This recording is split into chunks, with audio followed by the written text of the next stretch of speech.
Navigation with Indian constellation, यहाँ से आज का लेक्चर हम शुरू करने वाले हैं। और इससे पहले के जितने भी लेक्चर हैं वो अपलोड हो चुके हैं और आई थिंक 1 से 2 लेक्चर और लगेंगे इस पूरे जो करंट अफेयर है बुकलेट को उसको कवर करने में। तो चलिए देखते हैं न्यूज़ में क्या है। Chipset microchip for the navigation with Indian constellation are being manufactured in India by an Indian company for the first time. Important news है क्योंकि जो माइक्रोचिप्स जो होते हैं माइक्रोचिप्स किसके लिए, नेविगेशन विद इंडियन कॉन्स्टिलेशन। ये माइक्रोचिप यहाँ पे मैन्युफैक्चरिंग हो रही है उनकी इंडिया में और इंडिया की कंपनी ही इनको क्या कर रही है, मैन्युफैक्चर कर रही है, राइट। तो सपोर्ट कहाँ से सपोर्ट मिला है, ministry of science and technology ने सपोर्ट मिला है दिया है and ministry of electronics and information technology ने यहाँ पे अपना सपोर्ट दिया है। अब ये जो आपके जो माइक्रोचिप है वो क्यों ज़रूरी है, because they are necessary to make navigating gadgets compatible with NAVIC. NAVIC was launched. NAVIC also NVS-01 was launched. ये पहला, it is first of the India's second generation satellite envisaged for NAVIC services. NAVIC के बारे में हम यहाँ पे देखते हैं कि क्या है। ओके, एक independent stand alone navigation satellite system है। इसको बनाया है इसरो ने। सैटेलाइट्स 3 सैटेलाइट्स है, ये जियो स्टेशनरी ऑर्बिट है और 4 सैटेलाइट जो है उनको इंक्लाइन जियो सिंक्रोनस ऑर्बिट पे इन्होंने क्या किया है, प्लेस किया है। कवरेज की बात करते हैं, whole of India's land mass and up to 1500 kilometre from its boundaries. पूरा इंडिया का जो लैंड मास है उसको कवर किया जाएगा और इंडिया के लैंड मास के अलावा भी 1500 किलोमीटर की जो एरिया है उसकी बाउंड्री से उसको यहाँ पे कवर किया जाएगा। अर्ली इसको हम Indian regional navigation satellite system बोलते थे।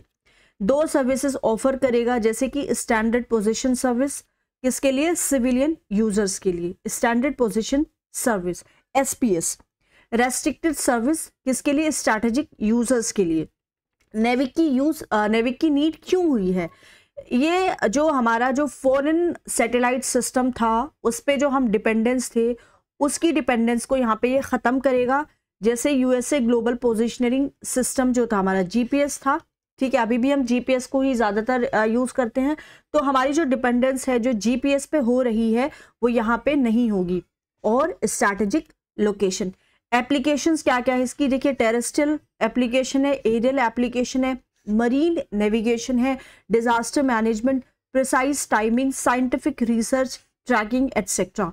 नेविक के क्या क्या यहाँ पे एडवांटेजेस होंगे ओवर GPS। यहाँ पे क्या होगा कि जो एक्यूरेसी है वो यहाँ पे बेहतर होने वाली है as compare to GPS accuracy of 20 metres.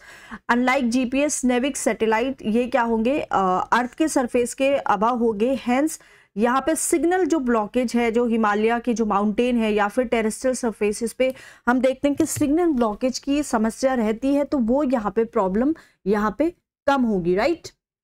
अब इसमें क्या क्या रिलेटेड डेवलपमेंट हुए हैं सरकार की तरफ से, GPS aided GEO augmented navigation, जिसको गगन भी बोलते हैं।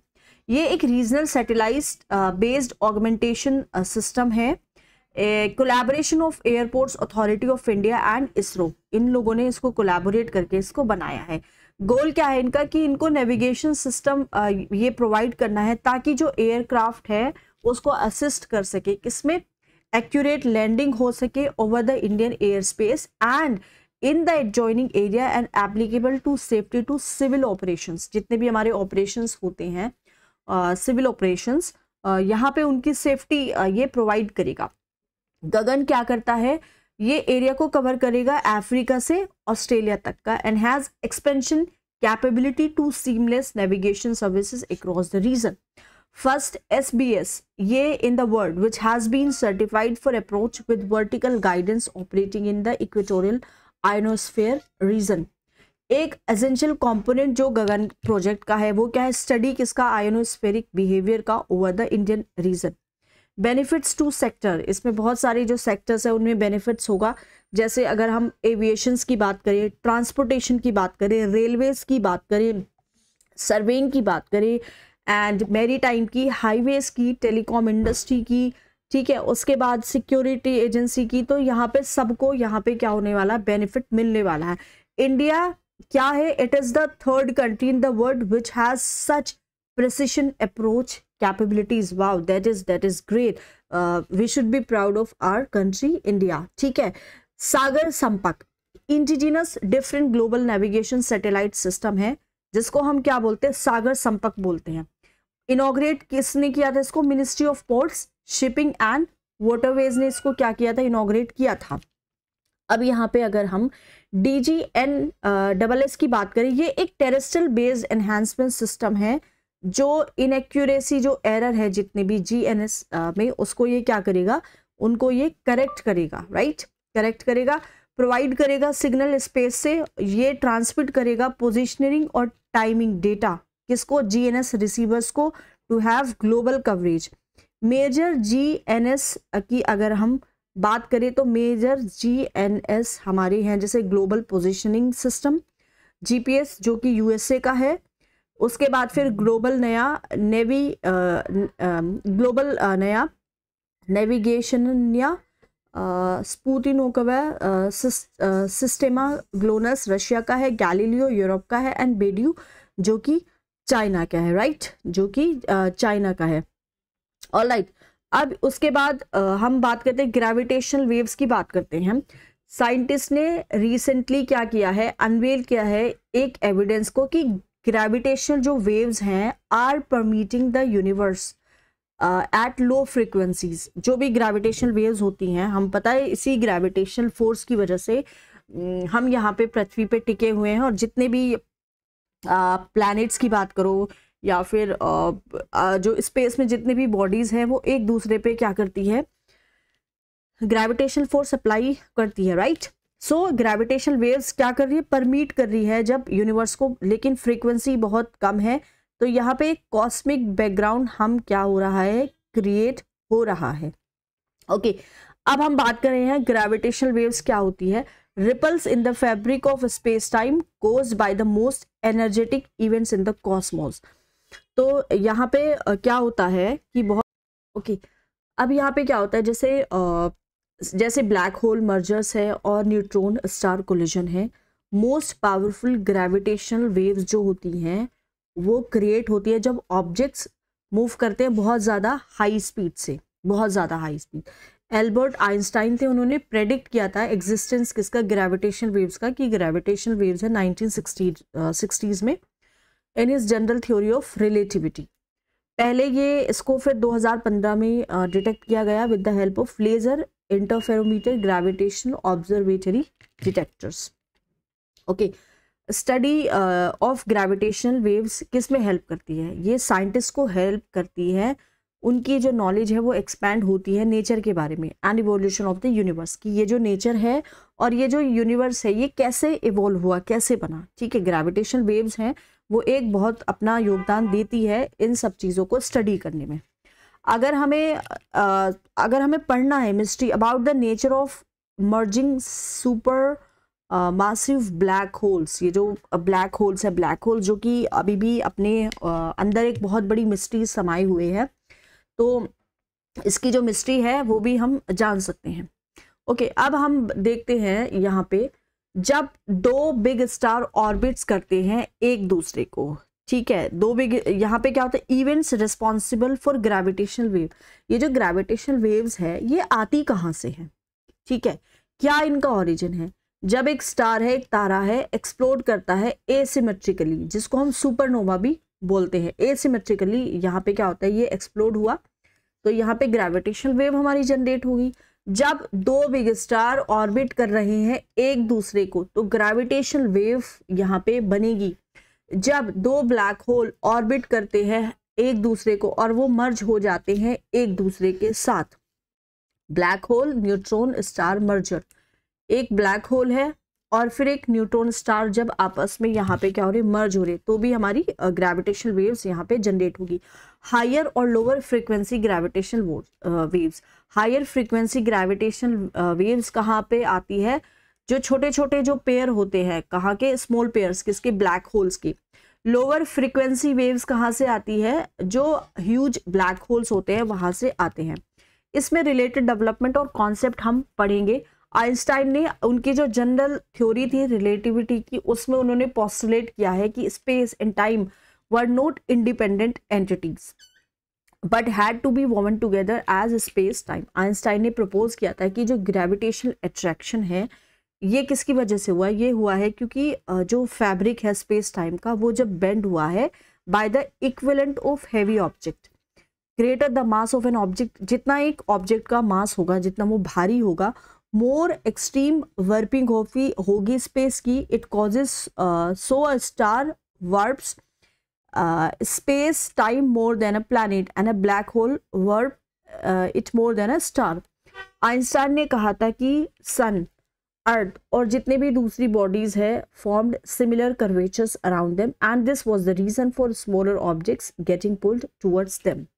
But since the earth, sun and everything else are also moving, earth भी मूव कर रहा है, सन भी मूव कर रहा है, हर चीजें मूव कर रहे हैं, curvature around them moves too. ये क्या करता है, रिपल क्रिएट करता है स्पेस टाइम में। जैसे एक बोट मूव कर रही है, एक नाव मूव कर रही है, पानी में क्या क्रिएट्स करेगी, रिपल्स क्रिएट करेगी, जिसको हम ग्रेविटेशनल वेव्स भी बोलते हैं, राइट। उसी तरह से ये सब हो रहा है, ऑलराइट। अब बात करते हैं ग्रेविटेशनल लेंसेज की। तो ग्रेविटेशनल लेंसिंग क्या होता है, एक इफेक्ट है लाइट पे from a background source that arises as a result of the curvature of a space time. एक लाइट है, लाइट पे जो इफेक्ट होगा, बैकग्राउंड में कोई सोर्स हुई होगी, और ये जो कहाँ से आते, कर्वेचर किसका, स्पेस टाइम का। 3 dimension of space and time United into single entity caused by mass. 3 dimension होते हैं, तो वो 3 डायमेंशन क्या करेंगे, ये जो 3 डायमेंशन की जहाँ पे हम बात कर रहे हैं स्पेस एंड टाइम की, राइट। सो ये जो 3 डायमेंशन की हम बात कर रहे हैं, ये एक सिंगल एंटिटी में क्या हो रही है, यूनाइट हो रही है, ओके। एक important consequence of this lensing distortion is magnification, allowing us to observe objects that would otherwise be too far away and too faint to be seen. Einstein cross एक स्पेसिफिक केस है gravitational lensing का about giant मैक्सीवेव radio telescope. एक instrument है जिससे हम study करते हैं astrophysical phenomena लो radio frequencies पे 40 से 1450 MHz पे, operated by National Center of Radio Astrophysics NCRA Pune. It is part of the Tata Institute of Fundamental Research. अब यहाँ पे जैसे देखते हो illustration of how mass bends space, ये illustration है कि मास कैसे स्पेस को क्या कर रहा है, बेंड कर रहा है, okay. So part of Tata institute of fundamental research pulsars. Pulsars क्या है, distinct rapidly rotating neutron stars हैं जो रेडिएशंस छोड़ते हैं, observe from the earth as bright flashes of light. जैसे आपने देखा होगा कि कभी कभी स्काई में फ्लैशेस से जो दिखते हैं वो क्या है, पल्सर उनको बोलते हैं। ये पल्स क्या करते हैं, ये पल्स तो ये जो बर्स्ट है ये कहाँ पे होते हैं, एक्सट्रीमली प्रिसाइज इंटरवल्स पे यहाँ पे ये देखने को आपको मिलेंगे। एंड साइंटिस्ट क्या करते हैं, पल्सर को यहाँ पे यूज़ करते हैं एज अ कॉस्मिक क्लॉक्स, ठीक है, कॉस्मिक क्लॉक्स की तरह इनको यूज़ किया जाता है। हाईली मैग्नेटाइज्ड है and rotating at enormous speeds, इनकी ये यहाँ पे क्या होती है, खासियत होती है, right.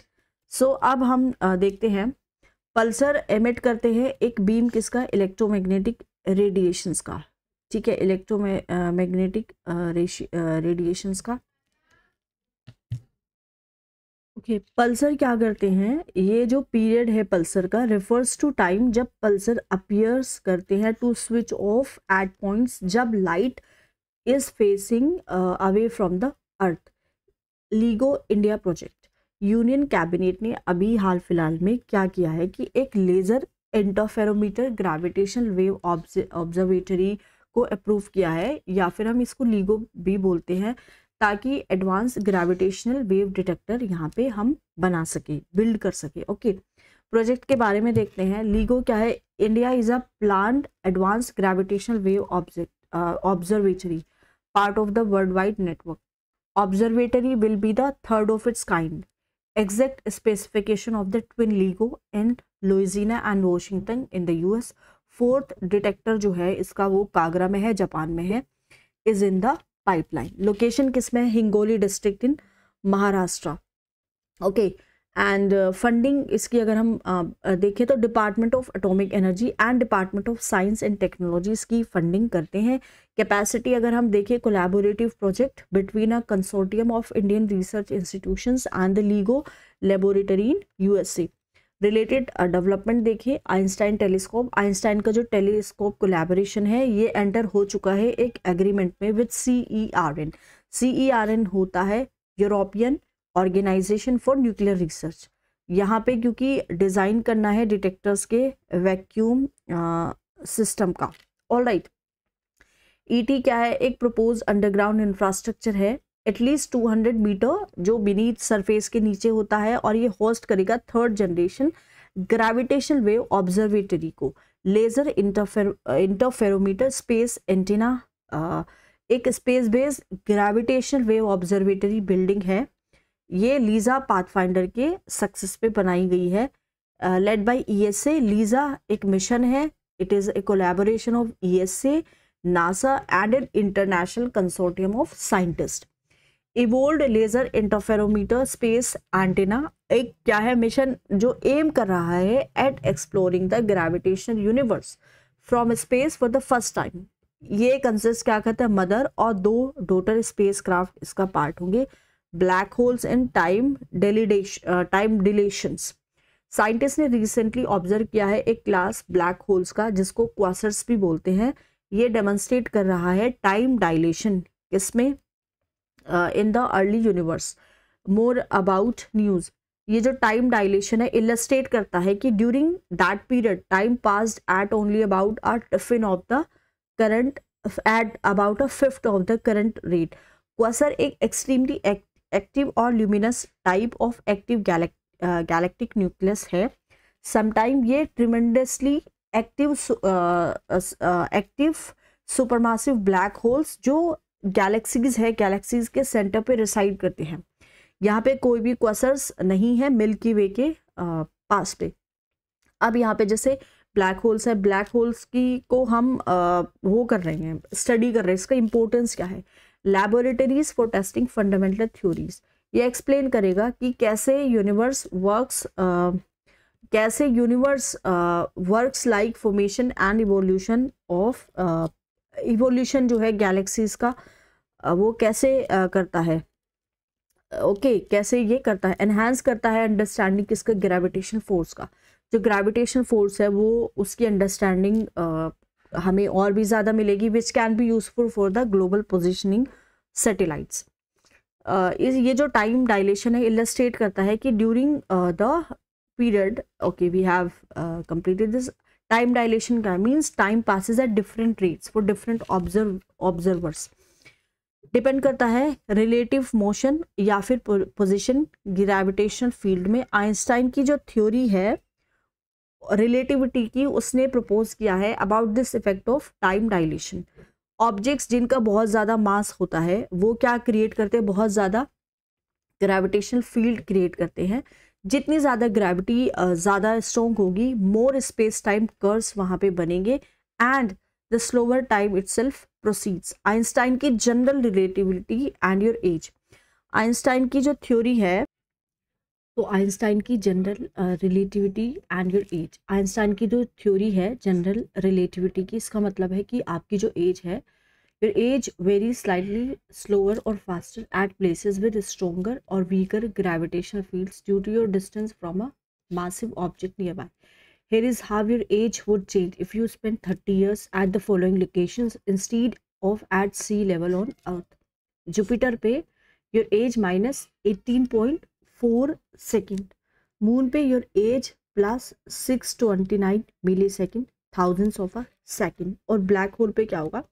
About black hole. Black hole क्या है? कॉस्मिक बॉडी है स्पेस में जहाँ पे ग्रेविटी पुल्स इतना ज़्यादा है कि even light can not escape in this matter is squeezed into tiny space. ज़्यादातर जो ब्लैक होल है वो कहाँ से बनी है? Remnants of a large star that dies in supernova explosion. जैसे सुपरनोवा का एक्सप्लोजन होता है तो बहुत बड़े बड़े स्टार जो वहाँ पे मर जाते हैं, वहाँ से ब्लैक होल उनके रेमनेंट से बना होता है। दूसरे फीचर है invisible and can be big और स्मॉल। बड़े भी हो सकते हैं, छोटे भी हो सकते हैं, इनविजिबल होती हैं। इनको हम डायरेक्टली ऑब्जर्व नहीं कर सकते। ये लाइट को ना तो एमिट करते हैं, ना रेडिएट करते हैं, ना ही किसी दूसरे तरह की इलेक्ट्रोमैग्नेटिक वेव्स को एमिट करते हैं, ना ये रेडिएट करते हैं। बट जो एरिया होता है just outside the boundary of the black whole, जिसको हम इवेंट हॉरिजन भी बोलते हैं, ये हर तरह का जो रेडिएशन है उसको एमिट करता है, including even visible light, right. अब हम देखते हैं कितने तरह की ब्लैक होल्स होते हैं, जैसे कि primordial black holes, stellar black holes, intermediate black holes and supermassive black holes. ये जो प्राइमोर्डियल ब्लैक होल होता है ये कहाँ पे होता है? Formed in the first second after the birth of the universe.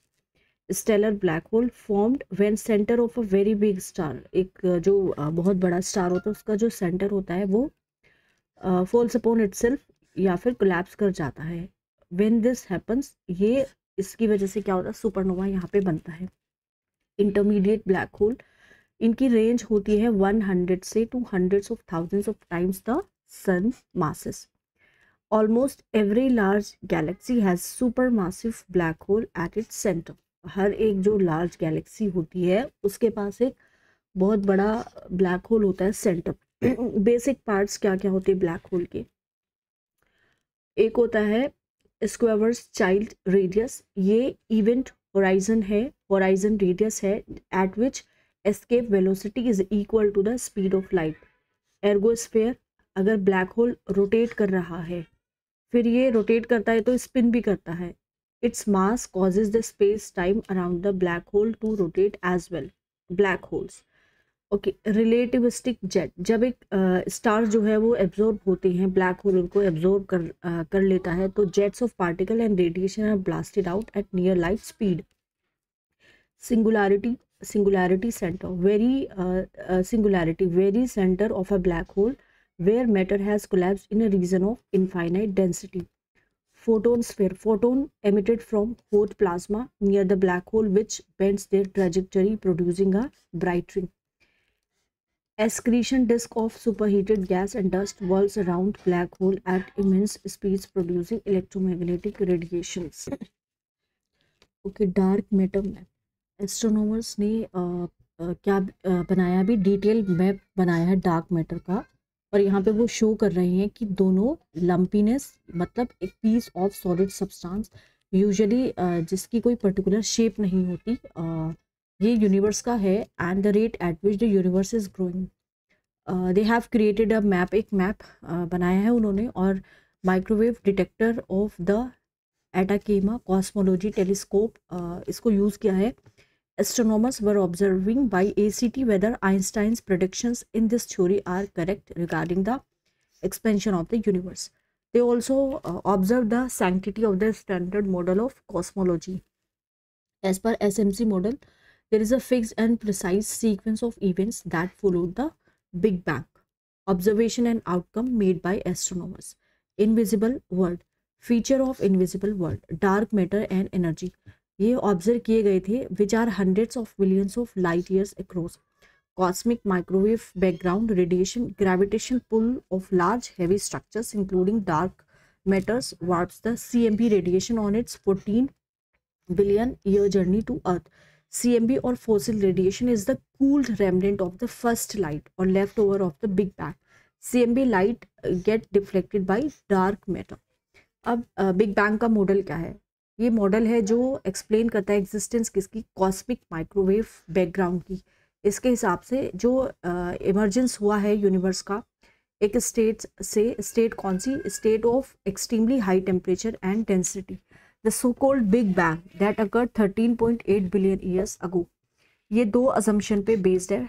Albert Einstein general theory of relativity correctly describes the gravitational interaction of all matter and cosmological principle state that कि एक observers का जो view है universe का वो depend करता है ना तो डायरेक्शन पे जिसमें वो देखता है, ना फिर उसकी लोकेशन पे.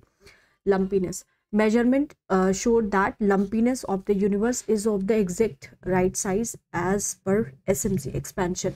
ये एक रेट है at which it is growing is just what was expected from our SMC based on Einstein's theory.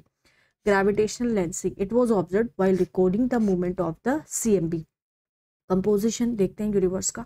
Dark matter, unlike normal matter, dark matter interact नहीं करते हैं इलेक्ट्रोमैग्नेटिक फोर्स के साथ. Researchers have been able to infer the existence of dark matter only from the gravitational effect. It seems to outweigh visible matter roughly 6 to 1, making up about 27% of the universe. So astronomer Fritz Zwicky first उन्होंने dark matter जो term है उसका use किया था 1930s में. Dark energy और normal matter. Dark energy जो है 68% है टोटल यूनिवर्स का, and it appears to be associated with the vacuum in space. It is distributed evenly throughout the universe. Normal matter क्या है? It makes up 5% of the universe. It includes Earth, Sun, other stars and galaxies. James Webb Space Telescope. Recently James Webb Space Telescope ने एक image ली है किसकी, dense heart of Milky Way galaxy and revealed its new features. Star forming region जिसको हम Sagittarius सी बोलते हैं, एक super massive black hole है कहाँ पे, मिल्की वे गैलेक्सी के सेंटर पे. ये इंक्लूड करता है protostars, stars that are still forming and gaining mass. Finding of JWST, questioning the standard model of cosmology, discovered the existence of fully formed galaxies far earlier than should have been possible according to the standard model of cosmology. Low mass galaxies, galaxy brightness is typically determined by its mass, but the findings suggest that less massive galaxies can glow bright. Studying star formation unfolded differently in galaxies in the first few 100 million years after the Big Bang event than it does in large galaxies like our Milky galaxies. About James Webb space technology. James Webb space telescope launch हुआ था 2021 में. एक joint project है NASA का, European space agency and the Canadian space agency. JWST is being considered as successor of Hubble space telescope. अब देखते हैं related concept इसके बारे में. Concept Hubble constant. 1929 में Edwin Hubble provided first mathematical description of universe expansion. हम सब जानते हैं यूनिवर्स एक्सपैंड हो रहा है, तो ये जो मैथमेटिकल डिस्क्रिप्शन है इसका वो हबल ने प्रोवाइड किया था. इसको हबल कांस्टेंट बोलते हैं. हबल कांस्टेंट कैसे कैलकुलेट करते हैं? कैलकुलेट होता है जब हम जो सुपरनोवा की ब्राइटनेस है, ऑब्जर्व जो ब्राइटनेस है उसको कंपेयर करते हैं लार्जेस्ट जो एक्सप्लोजन है स्टार का, that takes place in space. Analyse करते हैं changes to cosmic microwave background और जो radiation left over from big bang event using gravitational waves. Neutrino particles क्या होता है? पहली बार साइंटिस्ट ने न्यूट्रिनोज को देखा है जो ओरिजिनेट कर रहा है central disc of Milky Way. Milky Way की जो मिल्की वे गैलेक्सी की सेंट्रल डिस्क से ये ओरिजिनेट कर रहा है. न्यूट्रिनोज होते क्या? Fundamental particles. ये एटम का पार्ट नहीं होता जैसे electron, so they can't be broken down into smaller particles. इनको हम छोटे छोटे पार्टिकल्स में तोड़ नहीं सकते. अब पहले इनके सिग्निफिकेंस दे सकते हैं. न्यूट्रिनोज की प्रोवाइड करते हैं information to probe the most violent astrophysical sources, जैसे कि ये जो स्टार है कैसे एक्सप्लोड कर रही है, गामा रेज का जो बस्ट हो रहा है etcetera. Understand the object and phenomena from where the neutrinos are produced. Enhance understanding of basic physical laws as it provides a tool to study the structure of nucleons, protons and neutrinos. की characteristics देखते हैं इसकी. इसका जो मास है बहुत छोटा होता है, इस पर कोई चार्ज नहीं होता और हाफ स्पिन इसका होता है. ट्रैवल करता है at almost the speed of light and in straight line from their source. Rarely interact with other matter referred as ghost particle. Interaction ही नहीं होता. Outnumber all the atoms in the universe. Only affected by gravity and the weak forces. 3 types जैसे electron neutrino, toy neutrino and muon neutrino. They can change from one type to another as they travel. इस process को हम बोलते हैं neutrino oscillation. Atmospheric neutrinos produced around 15 kilometres above the earth surface. They are produced from cosmic rays which consist of protons and heavy nuclei. ये collide करते हैं atmospheric molecules के साथ, जैसे कि नाइट्रोजन है, to give off pions and muons which further decay to produce neutrinos. Sources क्या है न्यूट्रिनोज की? जब कॉस्मिक रेज कोलाइड करती है इंटरस्टेलर मैटर के साथ, ये प्रोड्यूस होते हैं बाय स्टार्स, जैसे सन है, एक्सप्लोडिंग स्टार्स से, और जो सुपरनोवा होते हैं। अर्थ पे अगर हम बात करें तो न्यूट्रिनोज प्रोड्यूस होते हैं जब अनस्टेबल जो एटम है उनका डिके होता है। इवन एक जो बनाना है वो भी न्यूट्रिनोज को एमिट करता है। क्यों? क्योंकि नेचुरल वहाँ पे रेडियो एक्टिविटी होती है पोटेशियम की। Propose India based neutrino observatory study करेगा एटमॉस्फेरिक न्यूट्रिनोज को ही सिर्फ। एक मल्टी इंस्टीट्यूशनल एफर्ट है जिसका एम क्या है कि इनको एक वर्ल्ड क्लास अंडरग्राउंड लेबोरेटरी बनाना है, एंड ये रोक कवर करेंगे of approx 1200 metre for non accelerator based high energy and nuclear physics research in India. It is jointly funded by Department of Atomic Energy and Department of Science and Technology. Iron calorimeter detector will be used for studying neutrinos. It will be located in Bodhi West Hills region in Theni district of Tamil Nadu. It is located here due to proximity to equator. Jupiter Icy Moons Explorer missions. European space agency ने launch किया है JUICE from Europe's spacecraft French Guiana on the Jupiter and its moon through Ariane 5। JUICE mission क्या है? इनको study करना है Jupiter को, और इसके जो 3 लार्ज ओशन बेरिंग मून्स है, जैसे जेनीमेड, कैलिस्टो एंड यूरोपा। ऑब्जर्व करना है मून का वेदर, मून की मैग्नेटिक फील्ड और उसका ग्रेविटेशन पुल और दूसरे एलिमेंट्स को। स्पेसक्राफ्ट जो है record 85 square metres of solar panels. Payload includes Ganymede laser altimeter, MAJIS moon and Jupiter imaging spectrometer, UVS UV imaging spectrograph etcetera. It will use double gravity assist for the first time from Earth and Moon to propel itself towards Jupiter. Jupiter के बारे में देखते हैं। 5th from the sun. Jupiter जो है वो 5th है कहाँ से? सन से, और लार्जेस्ट प्लैनेट है किसमें? सोलर सिस्टम में। One of the Jovian planets. Other जो है सैटर्न आ जाते हैं, यूरेनस आ जाते हैं, नेपच्यून आ जाते हैं। Jovian planets do not have solid surfaces, instead it is compose primarily of hydrogen and helium with traces of methane, ammonia, water and other gases in their atmosphere. Second highest number of moons after Saturn.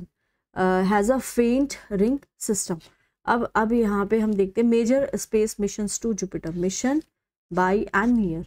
Pioneer 10 NASA 1972 में लेके आया था। Voyager 1 and 2 NASA 1977 में। Galileo first to enter Jupiter's orbit. Jupiter की orbit पे पहली बार ये enter हुए थे 1989 में। यूलिसेस NASA and ESA 1990, Juno NASA 2011, Europa Clipper again by NASA, और 2024 में ये एक्सपेक्ट किया जा रहा है। एस्टेरॉइड्स होते क्या हैं? तो यहाँ पे क्या है, नासा की जो OSIRIS रेक्स मिशन है, इसने क्या लिया है? It brought the sample from carbon rich asteroids Bennu back to earth. OSIRIS OSIRIS REx mission के बारे में थोड़ा सा देख लेते हैं। ओसिरिस रेक्स क्या है? एक्रोनिम है किसके लिए? Origin, spectral interpretation, resource identification and security regolith explorer. Goal क्या है इस मिशन के? गोल क्या है कि ये सैंपल को कलेक्ट करता है कहाँ से? जो एस्टेरॉइड्स बेनू होते हैं वहाँ से, और फिर उनको जो अर्थ है, अर्थ पे ये क्या करेगा? डिलीवर करेगा।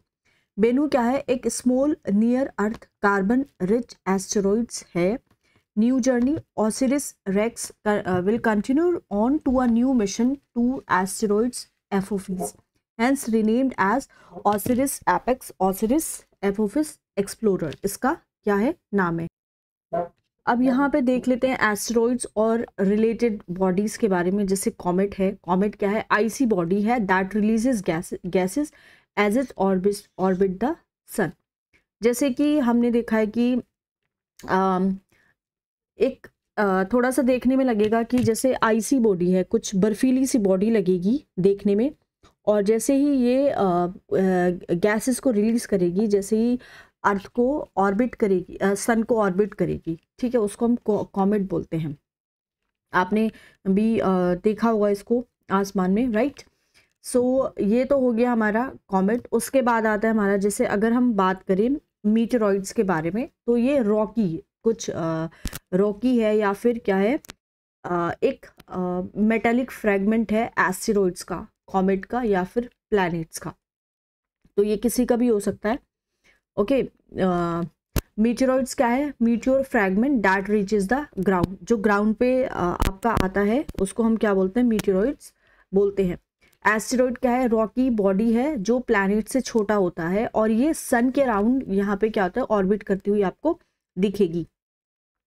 व्हाट इज मीटियोर, स्ट्रीक होता है लाइट का, seen when a meteoroids heats up in the atmosphere. एक मीटियोरॉइड्स जब यहाँ पे हीट करेगा, उसमें से आग निकलेगी, तो ये मीटियोरॉइड से मीटियोर बन जाता है, राइट।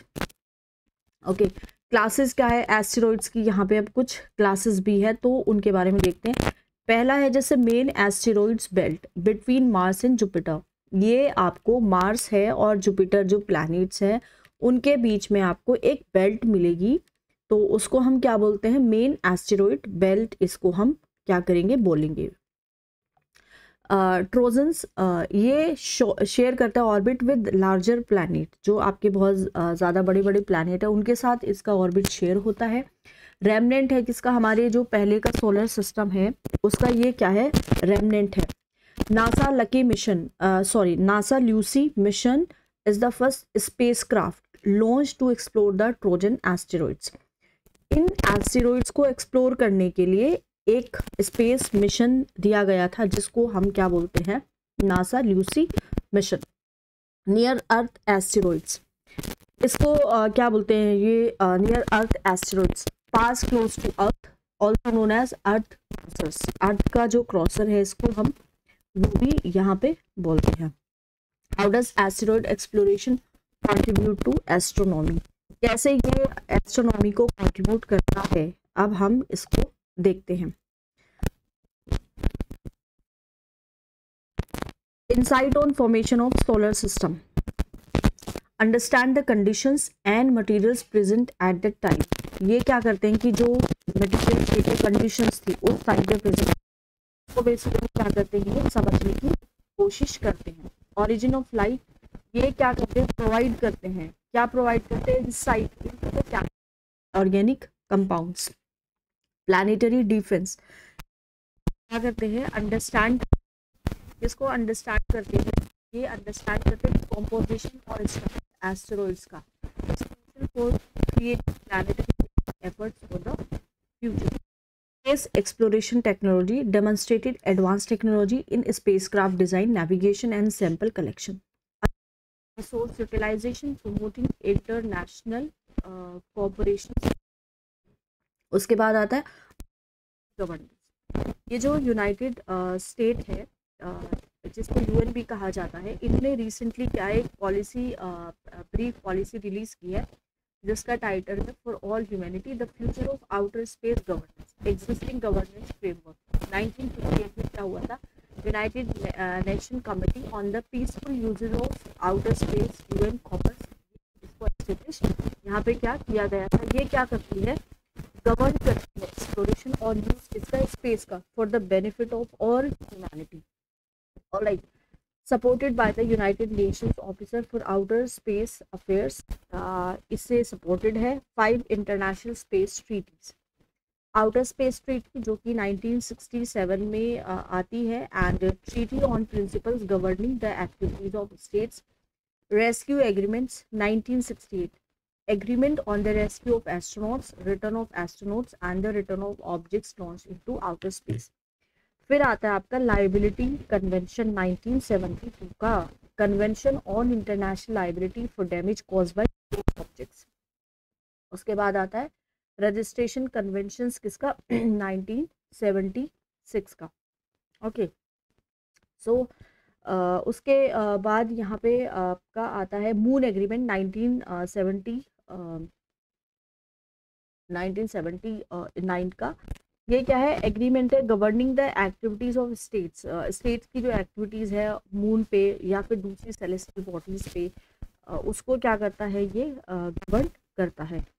ओके, तो उसके बाद हमारा आता है इंडिया क्या है, एक सिग्नेटरी है to all 5 of these treaties and has ratified only 4 except moon agreement. इससे कुछ रिलेटेड जो कॉन्सेप्ट है हम वो देख यहाँ पे लेते हैं।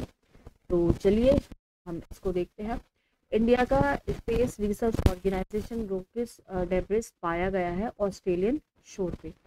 इस पे ओके तो यहाँ पे क्या है, अगर हम इसकी कॉन्सेप्ट को पढ़े related, Indian space research organisation rocket debris has been found on Australian शोर।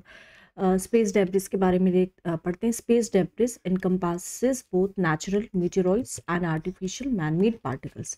Russia, followed by USA, China and France are top contributor to space debris.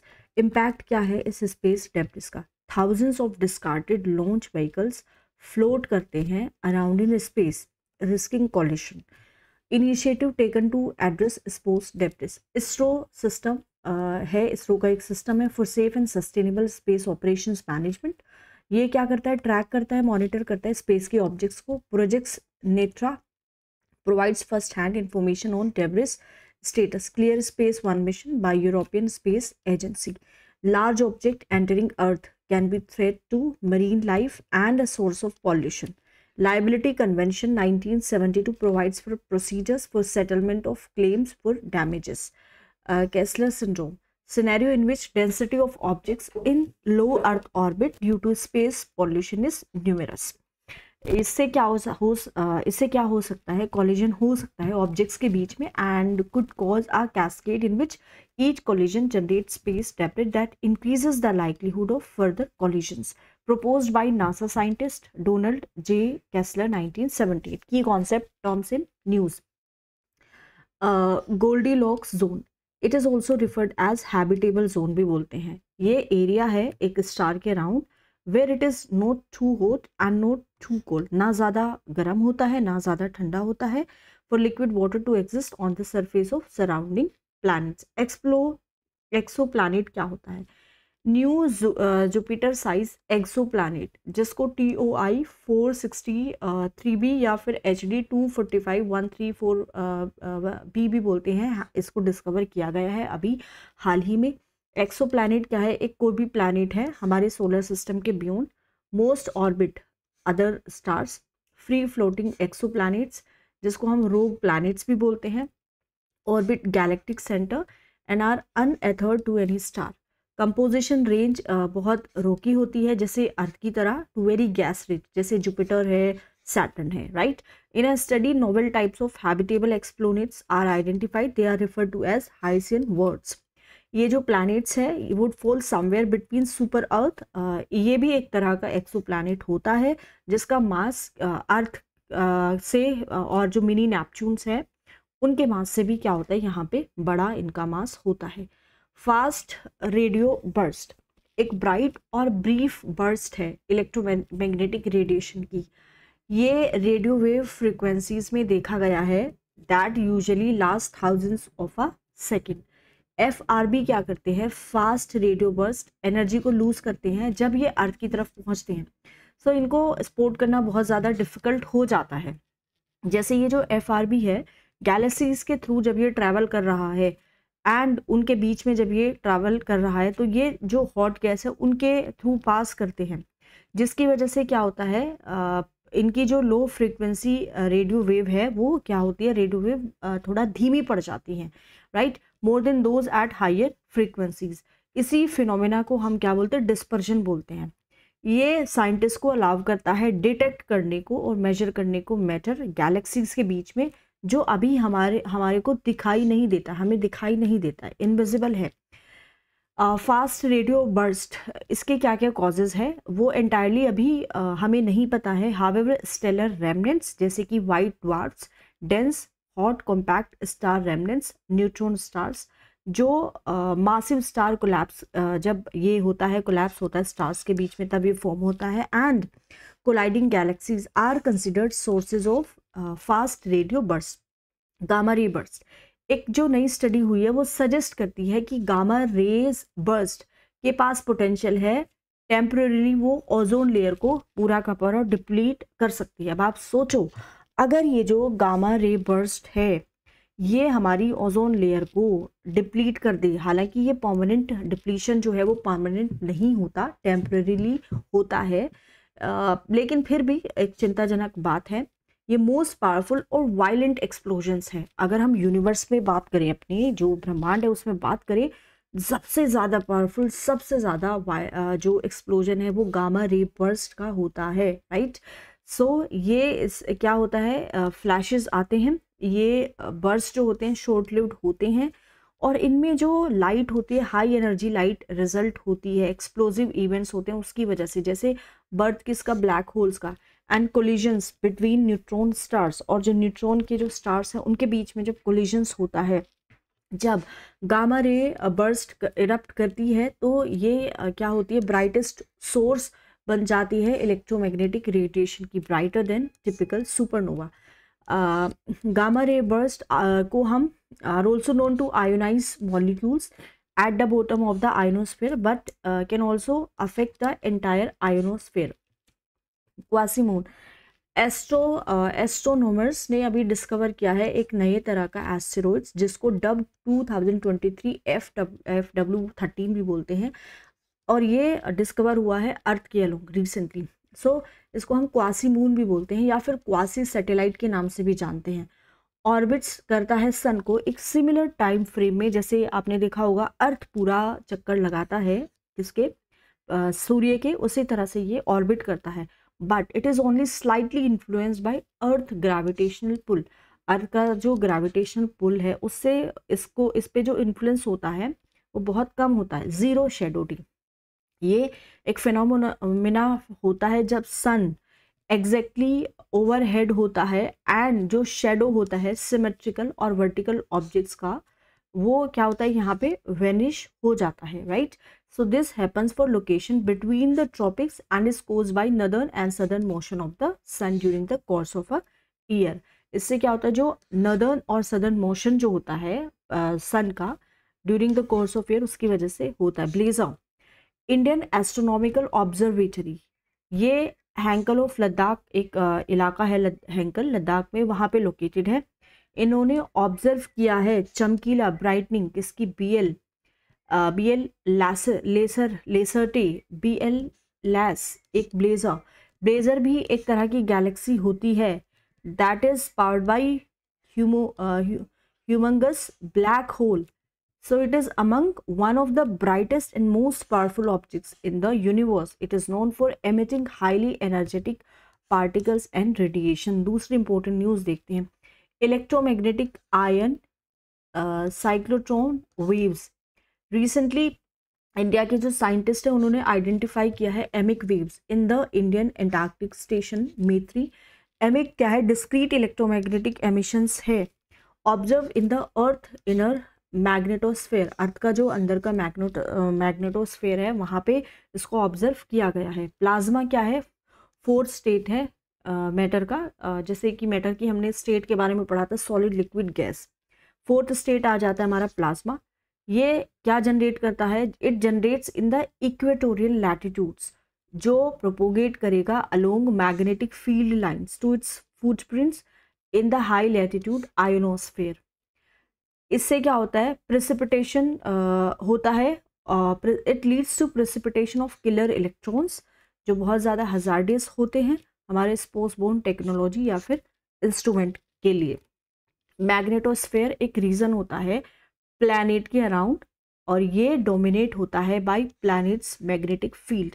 Researcher ने ट्रेस किया है एक बहुत ही इंक्रीज किसमें, स्पेशल कंटिन्यूस ऑसिलेशंस में with pearl type structures, जिसको उन्होंने नाम दिया है geomagnetic PC1 pearl oscillation in the recovery phase of geomagnetic storms.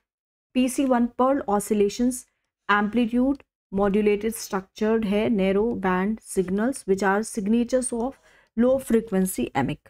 अब यहाँ पे देखते हैं एमिक वेव्स के बारे में, हम यहाँ पे देखते हैं, जैसे ये मान लीजिए हमारी पृथ्वी है, ठीक है, तो यहाँ पे आपने इधर देखा होगा टेल ऑफ मैग्नेटोस्फेयर, यूएलएफ, कॉरस यहाँ पे है, एमिक हाई एनर्जी इलेक्ट्रॉन्स आपको ये है, and this is magnetopause. Satellite communication, it refers to any communication link that involves, जिसमें हम आर्टिफिशियल सैटेलाइट्स को यूज करते हैं, ठीक है, in its propagation path. Main components क्या होते हैं, जैसे एक होता है ग्राउंड सेगमेंट, ये फिक्स भी हो सकता है या फिर मोबाइल ट्रांसमिशन हो सकता है, रिसेप्शन इक्विपमेंट हो सकता है। स्पेस सेगमेंट की अगर हम बात करें वो सैटेलाइट ही हमारी होती है। Satellite operators need recognition for frequency and orbital resources from international telecommunication union. Government of India है, उसने असाइन किया है रेडियो फ्रीक्वेंसी स्पेक्ट्रम सैटेलाइट को लिंक करने के लिए। डिपार्टमेंट ऑफ टेलीकम्युनिकेशन वो लाइसेंसिंग अथॉरिटी है किसके लिए, टेलीकम्युनिकेशन सर्विसेज के लिए। So it works under the ministry of information and broadcasting for broadcasting services. Benefits क्या क्या है इनके, बेनिफिट्स है जैसे कनेक्टिविटी इन remote locations, cost efficient etcetera. Recently ISRO space application centre Ahmedabad में है, उन्होंने सक्सेसफुली टेस्ट किया है Nabhmitra for the safety of fisherman. Satellite है, satellite based communication system device है जो क्या करता है, इनेबल करता है two way messaging services from end to the sea. अब यहाँ पे देखते हैं, जैसे ये हमारा suppose this is the satellite and this is terrestrial communication system, ठीक है, ये यूजर का स्टेशन है, सैटेलाइट अर्थ स्टेशन गेटवे। तो ये क्या हो रहा है, यहाँ पे हमारी सैटेलाइट से कम्युनिकेशन, इस तरह से सिग्नल, यहाँ पे की elements of satellite communication system. Okay, यहाँ पे की एलिमेंट्स की बात की गई है, तो सैटेलाइट होगी, यूजर का स्टेशन होगा और एक टेरेस्ट्रियल कम्युनिकेशन सिस्टम होगा। फ्लैमिंगो प्रोजेक्ट एक प्रोजेक्ट है, Virgo consortium for cosmological super computer simulation. ये स्टैंड करता है full hydro large scale structure simulation with all sky mapping for the interpretation of next generation observation. Virgo Consortium for Cosmological Supercomputer Simulation, इसको 1994 में found किया गया था in response to UK's high performance computing initiative. It now includes international grouping of scientists in the UK, Germany, Netherlands, Canada, United States and Japan. All right. East Finite Element Analysis of Structures. Vikram Sarabhai space centre, lead centre of ISRO ने develop किया है feast को। Feast क्या है, एक finite element analysis software है, computerised method है जो प्रेडिक्ट करेगा कि कैसे एक प्रोडक्ट रियल वर्ल्ड फोर्सेस को रिएक्ट करता है। Will be use to perform FEA of various types of structures जैसे rockets, aircraft, satellites, building etcetera. Betelgeuse 7th brightest star होता है हमारे स्काई में डिस्काउंटिंग द सन। ये कॉन्स्टेलेशन ओरियन जो है वहां पे इसको स्पोर्ट किया जाता है। It is also called as Thiruvathirai और अर्द्रा इंडियन एस्ट्रोनॉमी में। Star is in its late carbon burning stage as it has already consumed, दोनों हाइड्रोजन हीलियम कंज्यूम हो चुके हैं, तो लेट कार्बन बर्निंग स्टेज में अब ये है। So when it could consume all the elements of periodic table, जितने भी एलिमेंट्स है पीरियोडिक टेबल के ये कंज्यूम कर लेगा, तो ग्रेविटी क्या करेगी, would compress the core and turn it into a neutron star और अ ब्लैक होल। तो ये किस में टर्न हो जाएगा, ब्लैक होल में या फिर एक न्यूट्रॉन स्टार में। नियर स्पेस, चाइना ने सेटअप किया है near space command for hypersonic weapon force. Near space एक रीजन है, अबव है और एडजेसेंट है to the national air space, जो एक्सटेंड करता है 18 kilometre above sea level up to 160 kilometre above sea level. Presently it is a no man's land. इस region में एयर बहुत पतली होती है और वो फ्लाइट को सपोर्ट नहीं कर पाती by most operational military aircraft, and yet gravity क्या है, वो बहुत ज़्यादा स्ट्रॉन्ग होती है एक सैटेलाइट के लिए to sustain itself in orbit. Hence बहुत कम एयरक्राफ्ट आपको वहाँ पे दिखेंगे फ्लाई किए हुए। सिग्निफिकेंस क्या है नियर स्पेस का, is in this region can operate for weeks और मंथ्स। ये जो रीजन है वो वीक्स के में ऑपरेट कर सकता है, मंथ्स पे, as opposed to unmanned air vehicles whose mission last 24 to 40 hours. Satellite जो है इस रीजन में वो बहुत कम कॉस्टली होते हैं। अब आते हेल्थ के बारे में बात आती है, brain computer interface. Recently Neuralink एक एलन मस्क की कंपनी है, उन्होंने सक्सेसफुली इंस्टॉल किया है एक wireless brain computer interface implant, किसमें, एक ह्यूमन पेशेंट में। अब इसके बारे में पढ़ेंगे, बहुत ही एक्साइटिंग सा ये टॉपिक लग रहा है, बहुत ही मतलब इंटरेस्टिंग टॉपिक लग रहा है। ब्रेन कंप्यूटर इंटरफेस कैसे काम करता है पहले ये देख लेते हैं। ठीक है, तो यहाँ पे पहला, जैसे ये आपको एक ह्यूमन ब्रेन दिखेगा यहाँ पे। ठीक है, आप इसको इमेजिन करो, ये आपका ब्रेन है, ये रिकॉर्ड करता है एक्टिविटी किसमें, using a headset cap with special sensor. एक आपको कैप दिया जाएगा या फिर एक हेडसेट दिया जाएगा, उसकी जो भी आपकी ब्रेन की जो एक्टिविटी है उसको रिकॉर्ड करेगा, और कुछ स्पेशल सेंसर है उनकी मदद से इसको रिकॉर्ड किया जाएगा। अब क्या होता है, ये जो ब्रेन की एक्टिविटी जो रिकॉर्ड की गई है इसको प्रोसेस किया जाएगा कंप्यूटर को यूज़ करके to identify users desired action. ठीक है, उसके बाद फिर एक सिग्नल भेजा जाएगा एप्लीकेशन को to carry out the desired command. मतलब जैसे फॉर एग्जाम्पल आप अपने माइंड में कुछ सोच रहे हो, like you are thinking of playing a music, so signal यहाँ पे रीच होगा एप्लीकेशन में, देन यहाँ पे कंट्रोल फिर सिग्नल भेजा जाएगा उस एप्लीकेशन में, ताकि जो डिजायर्ड जो कमांड है बिना बोले वो कमांड क्या हो यहाँ पे फुलफिल हो सके। Feedback is provided to the user to indicate their action was successful, right, very nice.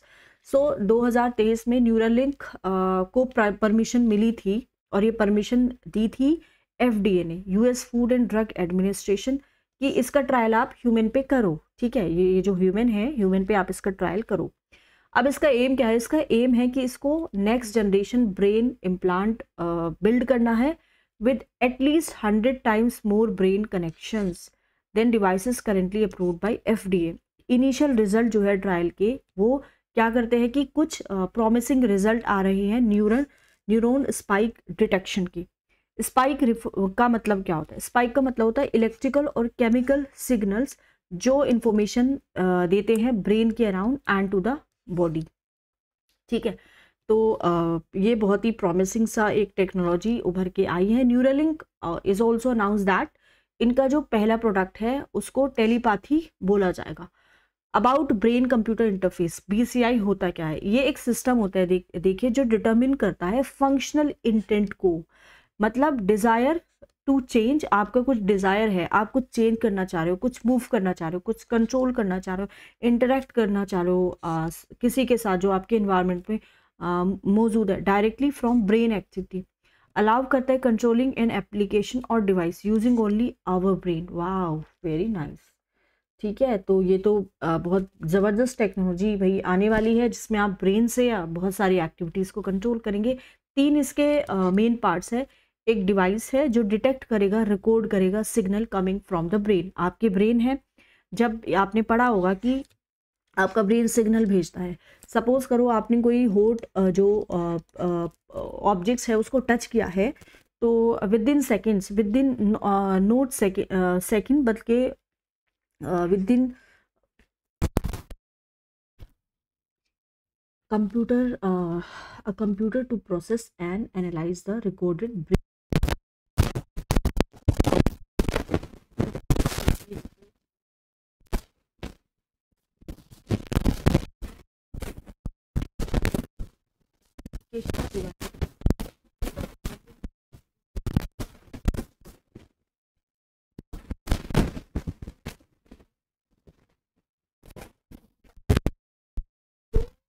categories में एक होता है बाइट, जो उनका एक्शन है, डायरेक्शन है और फिर एक्शन उस पे बेस्ड है। यूनिडायरेक्शनल जो ब्रेन कंप्यूटर इंटरफेस है, आइदर या तो वो रिसीव करेगा सिग्नल को कहाँ से, ब्रेन से, या फिर सेंड करेगा किसको, ब्रेन को। जबकि जो by directional brain computer interface है, अलाउ करेगा इंफॉर्मेशन को एक्सचेंज करने में दोनों डायरेक्शन में। यहाँ पे हमारे पास डिफरेंट टेक्निक है ब्रेन एक्टिविटी जो है ब्रेन कंप्यूटर इंटरफेस की मेजर करने के लिए। जैसे हमारी है इलेक्ट्रो एंसेफेलोग्राफी। ये क्या करते हैं, मेजर करती है इलेक्ट्रिकल एक्टिविटी ब्रेन में। और ये जो हम मेजर करते हैं वो किस प्रोसेस से मेजर करते हैं, जैसे इसमें छोटी छोटी जो स्मॉल मेटल की जो डिस्क है जिसको हम इलेक्ट्रोड्स भी बोलते हैं, वो स्काल्प पे अटैच की जाती हैं। फिर क्या होगा, ब्रेन की जो सेल है कम्युनिकेट करती है इलेक्ट्रिकल इम्पल्सेस के वाया, और ये हमेशा एक्टिव होती है। Functional magnetic resonance imaging MRI fMRI detect करता है चेंजेस किसमें, ब्लड के ऑक्सीजनेशन में और फ्लो में, जो न्यूरल एक्टिविटी की वजह से होता है। इस ब्रेन कंप्यूटर इंटरफेस की बहुत सारी की एप्लीकेशन है, जैसे कि हेल्थ केयर में है। ये इससे क्या होता है, जैसे कुछ पार्किंसंस डिजीज है, एपिलेप्सी है और स्पाइनल कॉर्ड की इंजरीज है, उसके ट्रीटमेंट में हेल्प मिल सकती है। न्यूरोसाइंस और ब्रेन रिसर्च स्टडीज करता है ब्रेन की एक्टिविटी, कनेक्टिविटी और फंक्शन रियल टाइम में। लाइफस्टाइल को इम्प्रूव करने में मदद ली जा सकती है। तो कुछ लोग हैं जिनमें फिजिकल डिसेबिलिटीज़ है या एजिंग है, उसमें उनकी बहुत उनकी हेल्प हो सकती है, उनकी लाइफस्टाइल को ये इम्प्रूव कर सकती है technology. Okay, communication technology direct interface होता है किसके बीच में, ब्रेन के बीच में और एक्सटर्नल डिवाइसेस के बीच में। अब जैसे मैं न्यूरॉन्स की बात करूं, हमारा जो ब्रेन होता है, ब्रेन हमारा मिलियंस ऑफ सेल्स का बना होता है। मतलब हमारे ब्रेन के दिमाग के अंदर जो हमारी सेल्स होती हैं उनको हम क्या बोलते हैं, न्यूरॉन्स बोलते हैं। ठीक है, इसको नर्व सेल्स भी बोलते हैं। और यहाँ पे क्या होता है, इंफॉर्मेशन मैसेंजर्स होता है। मैसेंजर मतलब जो मैसेज को यहाँ पे देता है। आप इस तरह से सोचिए, जैसे व्हाट्सएप है। व्हाट्सएप क्या है, व्हाट्सएप एक तरह का हमारे पास एक एप्लीकेशन है जिसके ज़रिए हम इंफॉर्मेशन को क्या करते हैं, शेयर करते हैं, राइट। तो हमारा जो न्यूरॉन है, हमारी नर्व सेल्स है, किसी मैसेजिंग ऐप की ही तरह ये है। ये हमारी बॉडी में जो इलेक्ट्रिकल और केमिकल सिग्नल जो प्रोड्यूस होते हैं, उनसे ये मैसेज को भेजता है, इंफॉर्मेशन को भेजता है। ठीक है, अब यहाँ पे जैसे अगर हम न्यूरॉन्स की बात करें, स्पेशलाइज्ड एक प्रोजेक्शंस होते हैं जिसको हम एक्सोन भी बोलते हैं। न्यूरॉन जब सिग्नल को रिसीव करेगा, उसके थोड़े से जैसे जड़ों की तरह थोड़े थोड़े एक्सटेंशंस होते हैं जिसको हम डेंड्राइट्स बोलते हैं। तो डेंड्राइट से सिग्नल रिसीव हुआ है, कोई भी इंफॉर्मेशन है वो रिसीव हुई है। फिर क्या होगा, नर्व इम्पल्स ट्रांसमिट होगी एक न्यूरॉन से दूसरे न्यूरॉन तक। किन जंक्शंस के थ्रू, जिसको हम साइनेप्सिस बोलते हैं, साइनेप्सिस के थ्रू। तीन मेजर तरह की हमारे पास न्यूरॉन होते हैं, सेंसरी न्यूरॉन, मोटर न्यूरॉन और इंटर न्यूरॉन। सेंसरी क्या करते हैं, कैरी करते हैं इंफॉर्मेशन को सेंस ऑर्गन से ब्रेन तक। ठीक है, सेंस ऑर्गन्स जो है हमारी बॉडी के, उनसे ब्रेन तक। मोटर न्यूरॉन्स क्या करते हैं, कुछ जो वॉलंटरी मसल एक्टिविटी है उसको ये क्या करते हैं, कंट्रोल करते हैं। इंटर न्यूरॉन्स क्या होते हैं, ये न्यूरल इंटरमीडिएरीज है जो हमारे ब्रेन और हमारे स्पाइनल कोड में यहाँ पे इंटर न्यूरॉन से पाए जाते हैं। ये न्यूरॉन का एक स्ट्रक्चर है, ये आपने देखा था जैसे रूट्स की तरह जो दिखता है आपको, ये डेंड्राइट्स है, यहाँ से सिग्नल जाता है। ठीक है, ये हमारा न्यूक्लियस है, और ये सिग्नल जब जाएगा तो ये हमारा एक्सोन है बॉडी का। ठीक है, और यहाँ पे हमारा ये इसका एंडिंग है नर्व की। इसमें क्या होता है, brain electrical oscillation signature profiling. Brain electrical oscillation signature profiling को हम ब्रेन फिंगर प्रिंटिंग भी कहते हैं, ब्रेन मैपिंग के नाम से भी इसको जाना जाता है, या P300 टेस्ट के नाम से भी इसको जाना जाता है। ये एक न्यूरो मतलब related to brain, neuro psychological method है इंटरोगेशन का। Brain electrical oscillation signature profiling is designed to bring up the information which could be hidden in person brain. कोई इन्फॉर्मेशन है एक इंसान के ब्रेन में वो छिपी रही है, तो उसको क्या हम कर सकते हैं, उस इंफॉर्मेशन को बाहर निकालने के लिए। कैसे कि ब्रेन वेव के जो रेस्पॉन्सेज है उनको सेंस करके, ठीक है, रेस्पेक्टिव टू वर्ड्स, फ्रेजेस और पिक्चर्स प्रेजेंटेड। ये कैसे कैरी आउट करते हैं हम, एक प्रोसेस से जिसको हम इलेक्ट्रो एनसेफेलोग्राम बोलते हैं। Unlike polygraph test, it does not involve a question answer session with accused. जो भी जैसे बहुत सारे लोग पढ़े जाते हैं, जैसे नार्को टेस्ट वगैरह के बारे में आपने सुना होगा। ठीक है, या फिर और पॉलीग्राफ टेस्ट है, तो पॉलीग्राफ टेस्ट में क्वेश्चन आंसर का सेशन होता है, लेकिन जो इलेक्ट्रोएन्सेफेलोग्राम है वहाँ पे क्वेश्चन आंसर का सेशन नहीं होता है। पॉलीग्राफ टेस्ट में क्या होगा, देखिए पॉलीग्राफ टेस्ट में जो पर्सन एक्यूज्ड है उसके फिजियोलॉजिकल जो इंडिकेटर्स हैं वो कंसिडर किए जाते हैं। बायो कंप्यूटर, कुछ रिसर्चर ने बिल्ड किया है एक हाइब्रिड बायो कंप्यूटर जो क्या कर सकता है, कंप्लीट कर सकता है टास्क को, जैसे कि वॉइस रिकग्निशन। बायो कंप्यूटर में क्या होता है, ब्रेन का कल्चर जो है वो लैब में ग्रो किया जाता है and is coupled to real world sensor and input output devices. New area of research जिसको हम ऑर्गेनॉइड इंटेलिजेंस भी बोलते हैं, वो बायो कंप्यूटर्स क्या करता है, क्रिएट करता है। ऑर्गन ऑन चिप्स, जिसको हम ऑर्गन चिप्स भी कह सकते हैं। तो ये क्या है हम देखते हैं। दे आर सिस्टम्स, ये सिस्टम है जो इंजीनियर्ड या फिर नेचुरल मिनिएचर टिश्यूज कंटेन करते हैं। ये माइक्रोफ्लूइडिक चिप्स के अंदर इनसाइड ग्रो करते हैं। ठीक है, ये क्या करते हैं, रिकैपुलेट करते हैं कॉम्प्लेक्स स्ट्रक्चर और फंक्शंस किसका, लिविंग ऑर्गेनिजम्स का। चिप को डिज़ाइन किया जाता है ताकि ये जो सेल का जो माइक्रो इन्वायरमेंट है उसको कंट्रोल कर सके और टिश्यू स्पेसिफिक फंक्शंस को ये मेंटेन कर सके। चिप्स को फिर क्या किया जाता है, ह्यूमन लिविंग ह्यूमन सेल है उनके साथ लाइन किया जाता है। इनका जो टाइनी फ्लूइडिक चैनल होता है वो ब्लड को रिप्रोड्यूस करता है या फिर एयर फ्लो को, जैसे कि ह्यूमन बॉडी में होता है। It comprise advance in vitro technology और इनेबल करता है एक्सपेरिमेंटेशन बायोलॉजिकल सेल के साथ और टिश्यू के साथ। एक्सपेरिमेंटेशन हो सकता है और वो बॉडी से बाहर हो सकता है। एंटी माइक्रोबियल रेसिस्टेंट, WHO ने पार्टनरशिप की है global AMR research and development hub के साथ। इन्होंने अभी हाल फिलहाल में रिलीज किया है incentivising the development of new anti bacterial treatment 2023 report क्या है, G7 कंट्रीज की है जो मॉनिटर करती है और हैंडल करती है AMR एंटी माइक्रोबियल रेसिस्टेंस को। Global AMR research and development hub एक पार्टनरशिप है कंट्रीज की, नॉन गवर्नमेंटल डोनर्स की, ऑर्गेनाइजेशंस की एंड इंटर गवर्नमेंटल ऑर्गेनाइजेशन की। 2018 में इसको लॉन्च किया गया था ताकि ये जो चैलेंजेस है उसको एड्रेस कर सके, इम्प्रूव कर सकते coordination collaboration. Global AMR research and development में एक हेल्थ का अप्रोच इसमें रखा जाएगा।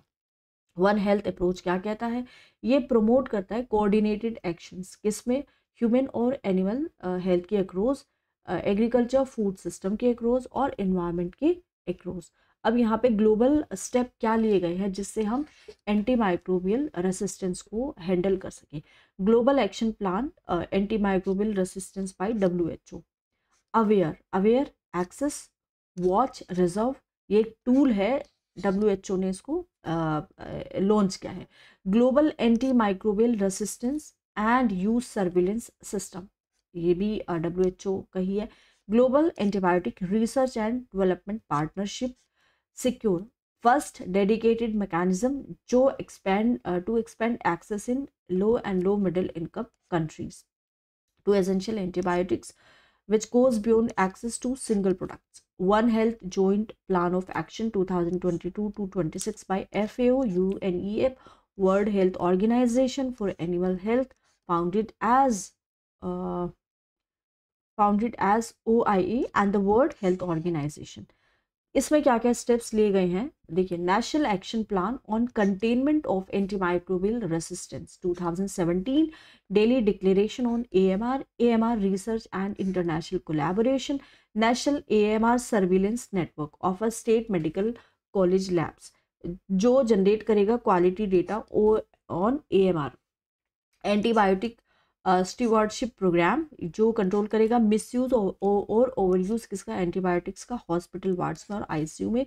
Red line campaign on antibiotics, new provision schedule H1 to the drugs and cosmetics act to check the indiscriminate use of antibiotics. One health approach promote करेगा, ठीक है, about antimicrobial resistance, anti microbial resistance जो है वो होता है जब bacteria, viruses, fungi और पैरासाइट्स अपने टाइम के साथ साथ इवोल्व करते रहते हैं और जो मेडिसिन है उस पे वो रिस्पॉन्ड नहीं करते। एंटी माइक्रोबियल्स क्या है, वो मेडिसिन है जो या तो प्रिवेंट करती है या ट्रीट करती है इन्फेक्शंस को जो किसी भी माइक्रो ऑर्गेनिज्म से होता है, जैसे बैक्टीरिया है, वायरसेस है, पैरासाइट्स है, फंजाई है, राइट। एंटी माइक्रोबियल्स में क्या क्या आता है, एंटीबायोटिक्स आती हैं जो कि बैक्टीरिया के लिए आती हैं। एंटीवायरल मेडिसिन वायरसेस जो डिजीज कॉज करते हैं उसको ट्रीट करती है। एंटी फंगल और एंटी पैरासिटिक्स। AMR क्या करता है, इन्फेक्शन को बहुत ज़्यादा हार्ड बना देता है to treat and increasing the risk of disease, spread, severe illness and health. Micro organism जो डेवलप कर लेते हैं एंटी माइक्रोबियल रेसिस्टेंस को are sometime refer to as super bugs. Drivers क्या है ये AMR के, इसमें क्या क्या होता है, मतलब किस वजह से एंटी माइक्रोबियल रेसिस्टेंस आ जाता है, जब हम एंटी माइक्रोबियल्स का मिसयूज करते हैं या फिर ओवर यूज कर लेते हैं। हमारे पास अवेयरनेस की कमी है, नॉलेज की कमी है, पुअर एक्सेस है to quality affordable medicine and diagnostic. जो क्वालिटी है मेडिसिन की उससे हमारी प्रॉपर एक्सेस नहीं है, अफोर्डेबल मेडिसिन हम नहीं ले पा रहे हैं। Taking incorrect dosage of antibiotics to cure disease. कई बार क्या होता है कि हमें कोई डिजीज़ है तो हम बिना डॉक्टर को दिखाए ही हम अपनी मर्जी से क्या कर लेते हैं, दवाई को ले लेते हैं, right. lack of access to clean water, sanitation and hygiene, using antibiotics in livestock farming, triple planetary crisis, climate change है, pollution है, biodiversity loss है, इसकी वजह से भी ये आ सकता है। अब इसमें देखते हैं रिलेटेड कॉन्सेप्ट इसकी क्या है। बायोफिल्म। बायोफिल्म का मतलब होता है एक थिन रेसिस्टेंट लेयर किसकी, माइक्रो ऑर्गेनिजम्स की, as bacteria that forms on and coats various surfaces such as of catheters और वाटर पाइप्स। एक माइक्रो ऑर्गेनिजम्स की कोट आ जाती है। बायोफिल्म क्या करती है कि ये एंटीबायोटिक रेसिस्टेंस को एग्जिबिट्स करती है। It forms on just about any surface, किसी भी सरफेस पे ये आ जाती है। मेटल्स पे आ सकती हैं, प्लास्टिक पे आ सकती है, नेचुरल मटेरियल्स पे जैसे रॉक्स, मेडिकल इम्प्लांट्स पे, किचन काउंटर्स पे, food and food processing surfaces पे, कॉन्टैक्ट लेंसेज पे, ह्यूमन एंड एनिमल टिश्यूज पे भी ये आ सकती हैं। नॉन कम्युनिकेबल डिजीजेस क्या होती हैं, ministry of health and family welfare ने रिलीज किया है strategic operational guidelines for national programme for prevention and control of non communicable diseases 2023 से 23। पहले हम बात कर लेते हैं डिफरेंस क्या है। देखिए, कम्युनिकेबल डिजीजेस और non communicable diseases. Communicable highly infectious pathogens and carrier spread this disease. Communicable का मतलब है जो इन्फेक्शन से फैलती है। अब यहाँ पे नॉन कम्युनिकेबल डिजीजेस में आ जाता है allergies, mall nutrition illness brought on by internal factors, जैसे कि हमारी लाइफस्टाइल में कुछ चेंज हुआ है या फिर हमारी सराउंडिंग्स में हमारी एबनॉर्मल सेल है या एबनॉर्मल ग्रोथ है, उसकी वजह से जो डिजीज आती है और ये स्प्रेड नहीं करती एक इंडिविजुअल से दूसरे इंडिविजुअल तक। इनके कुछ कम्युनिकेबल डिजीजेस की अगर हम बात करें तो कुछ ट्रांसमिटिंग एजेंट होता है जो इसको स्प्रेड करता है। वायरसेस है हमारे इन्वायरमेंट में, बैक्टीरिया है वो उसको फैला देते हैं।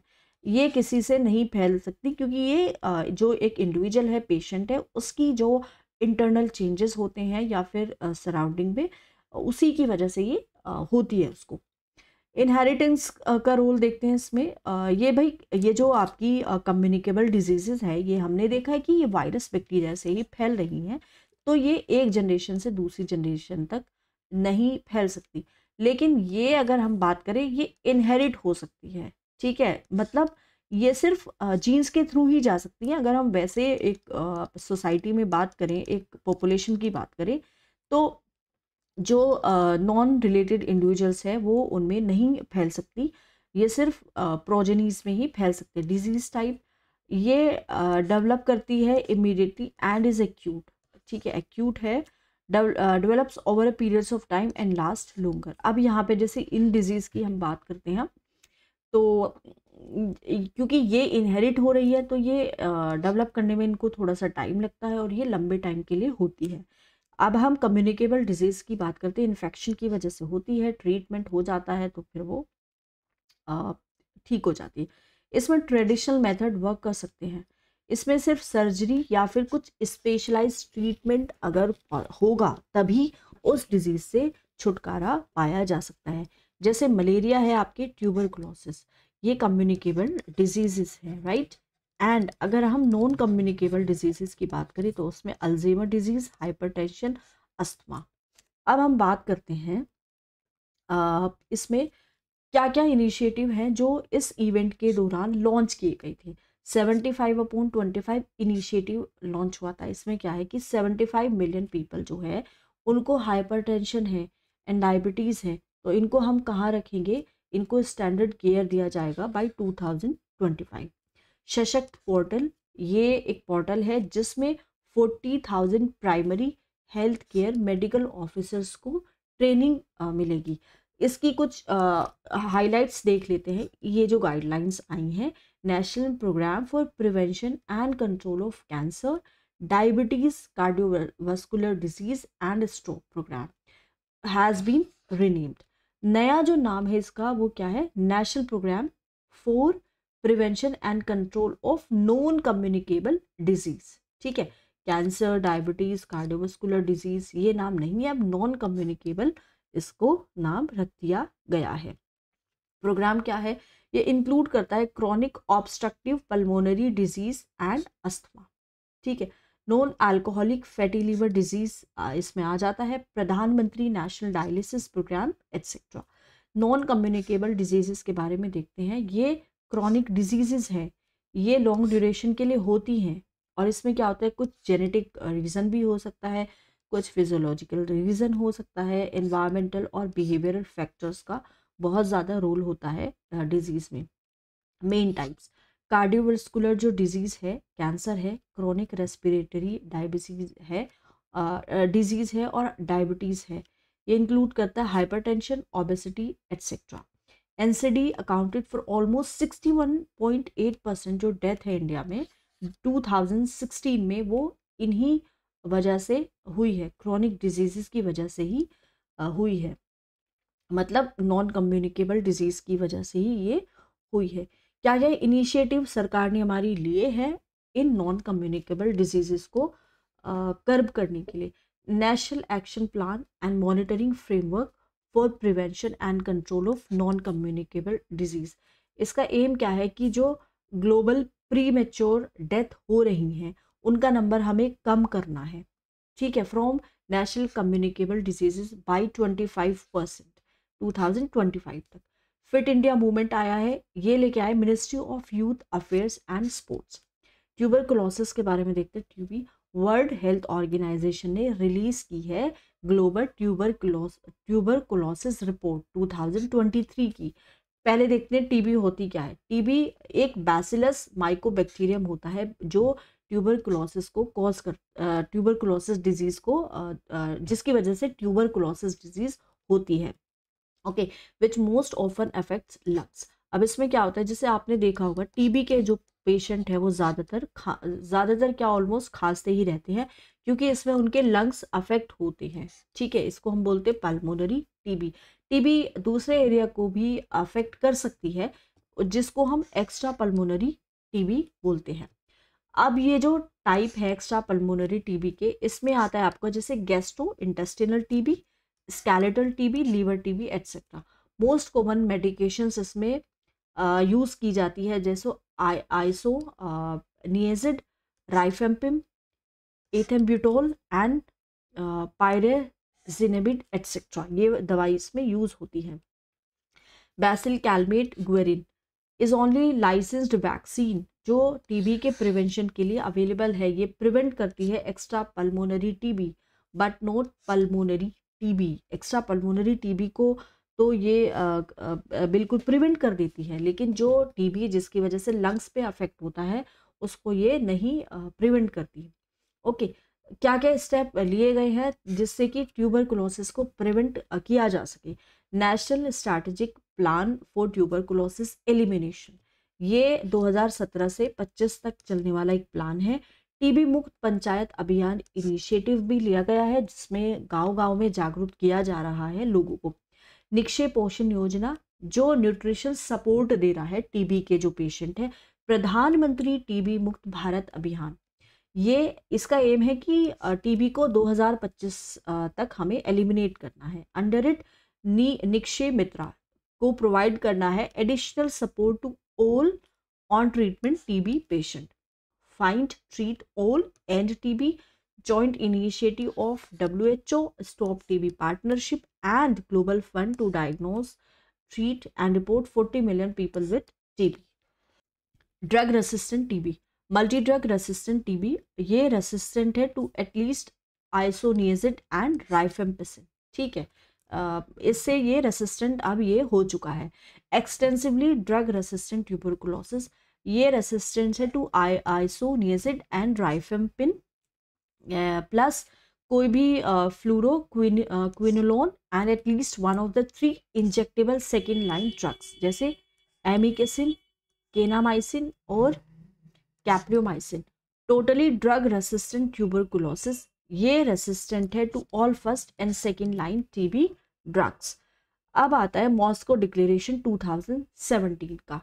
ये WHO ने डिक्लेयर किया था to take urgent action to end tuberculosis by 2030। BPaL एक 6 मंथ एक ऑरल 3 ड्रग रेजिमेन है जिसको यूज़ किया गया है XDR टीबी जिन लोगों को है उनको ट्रीट करने के लिए। ये क्या कंसिस्ट करता है? प्रिटोमेनिड और 2 दूसरे एंटीबायोटिक्स जैसे bedaquiline and लाइनेजोइड। Sickle cell anaemia का देखते हैं। US ने अप्रूव किया है पहला CRISPR बेस्ड जीन थेरेपीज उन पेशेंट को ट्रीट करने के लिए जिनको सिकल सेल की डिजीज है, जैसे Casgevy and Lyfgenia. First cell based gene therapies है, इसको अप्रूव किया गया है सिकल सेल डिजीज को ट्रीट करने के लिए in patient of 12 years of age and older, उनको जिनके एज 12 साल है या 12 साल से ऊपर है। इंडिया ने लॉन्च किया है national sickle cell anaemia elimination mission ताकि सिकल सेल डिजीज को हम टैकल कर सकें। ओके, अब ये जो सिकल सेल है ये इनहेरिट हो सकती है, मतलब ये कैसी है? नॉन कम्युनिकेबल डिजीज है, एक जेनेटिक कंडीशन है जो प्रेजेंट है और ये बर्थ जब होता है एक इंडिविजुअल का तभी ये होती है। इनहेरिट हो जाती है जब एक चाइल्ड रिसीव करेगा 2 gene, 1 from each parent that code for abnormal haemoglobin. इसमें क्या होता है, एक वो जीन है जो नॉर्मल हीमोग्लोबिन के लिए रिस्पॉन्सिबल है। अगर बच्चे ने एक जीन ले लिया है दोनों पेरेंट्स से और ये एबनॉर्मल हीमोग्लोबिन को कोड कर रहा है तो इससे सिकल सेल अनीमिया हो जाएगी। अगर दोनों पेरेंट्स को सिकल सेल का ट्रीट है तो यहाँ पे 1/4 25% चांस है कि कोई भी एक बच्चा है वो सिकल सेल अनीमिया के साथ बोर्न हो सकता है। यहाँ पे 1 in 4 चांस है कि that any given child could be completely unaffected. ठीक है, there is 1 in 2 50% chance that any given child will get the sickle cell trait. अब यहाँ पे जैसे इनकी हम देखेंगे, ये नॉर्मल सेल है और ये सिकल सेल है। नॉर्मल रेड ब्लड सेल हमारी बिल्कुल ऐसी होती है और ये हमारा नॉर्मल हीमोग्लोबिन है। अब अगर हम सिकल सेल देखें, डिफेक्टिव सेल्स देखें, तो ये हमारी जो रेड ब्लड सेल्स है ये हमारी थोड़ी सी कॉनिकल शेप में हो जाती है।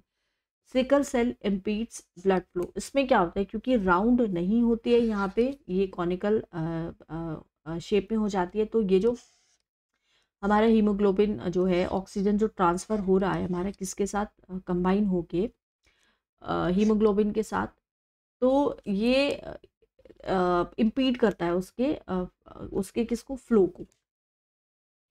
सिकल सेल डिजीज़ क्या है? हीमोग्लोबिन डिसऑर्डर है। ये इनहेरिटेड ब्लड डिजीज़ है जो इनहेरिट करते हैं, ठीक है, अपने जो ऑफस्प्रिंग्स होते हैं अपने पेरेंट्स से, और ये अफेक्ट करेगा कि कैसे ऑक्सीजन कैरी आउट होता है हमारी बॉडी में। इसमें क्या होता है कि जो शेप है रेड ब्लड सेल की वो मॉडिफाई हो जाती है, स्मूथ से डोनट शेप में आ जाती, doughnut shape into a crescent shape. Smooth और डोनट यहाँ पे आपको देख रही होगी, इससे थोड़ा सा जैसे मून की शेप होती है, क्रिसेंट मून, उस तरह की आपको शेप लग रही होगी, तो ये इसकी एबनॉर्मल शेप है और ये इसकी नॉर्मल शेप है। MIS shaped cells lack plasticity and can block small blood vessels impairing blood flow. तो ये क्या करती है कि जो ब्लड वेसल्स है, जो छोटी छोटी ब्लड वेसल्स है, उनको ब्लॉक कर सकती है, जिसकी वजह से ब्लड का जो फ्लो है वो इम्पेयर हो सकता है। इसकी वजह से स्ट्रोक भी आ सकता है, आई की प्रॉब्लम्स आ सकती है, इन्फेक्शंस आ सकते हैं और एपिसोड आ जा सकते हैं पेन को कोल्ड पेन क्राइसिस। सिम्टम जैसे जॉन्डिस है, लिवर और स्प्लीन इसमें बड़ा हो जाता है।